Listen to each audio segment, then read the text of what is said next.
And it can also be linked to the likes of endometriosis, diabetes, and having an underactive thyroid.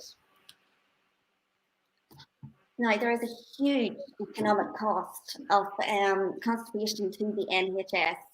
So the latest figures that I found, an average 182 people a day were admitted. And you'll often find this. We haven't ourselves really suffer from constipation. You know, they're working around sick people all the time, so think of the affecting their immune system. Plus, with them working shift work, it can also play havoc with the bowel. If we look at what the NHS has spent, 147 million due to inpatients suffering from constipation. Plus, we're talking 101 million more spent on laxatives. And I would well believe that so many people are on laxatives long term. And we do have a poll up to ask you about that. Don't forget, chronic laxative use can lead to a sluggish bowel, like a lazy bowel. So I wouldn't recommend being on laxatives long term. Really, I would look at what's causing this in the first place, and we would help make dietary and lifestyle changes to help.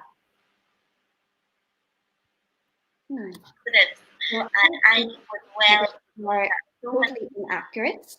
I would imagine that there are a lot more people suffering from constipation, but just if they don't see their GP about it. Also, there's different definitions of constipation.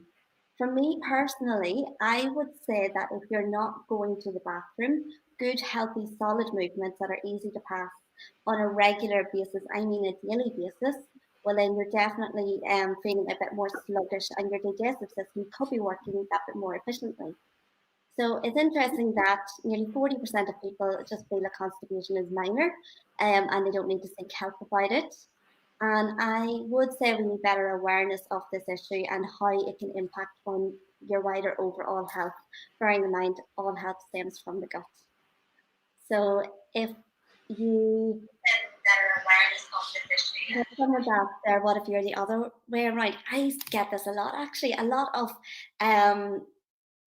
I find a lot of women come to me and say, "Oh, I can't go to the bathroom," but my partner's the opposite. He goes all the time.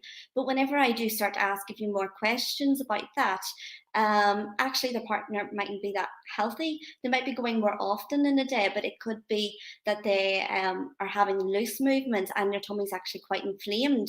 So we're going to go through some of the things that might be causing that. Do you know things like a high sugar diet or having a lot of irritants?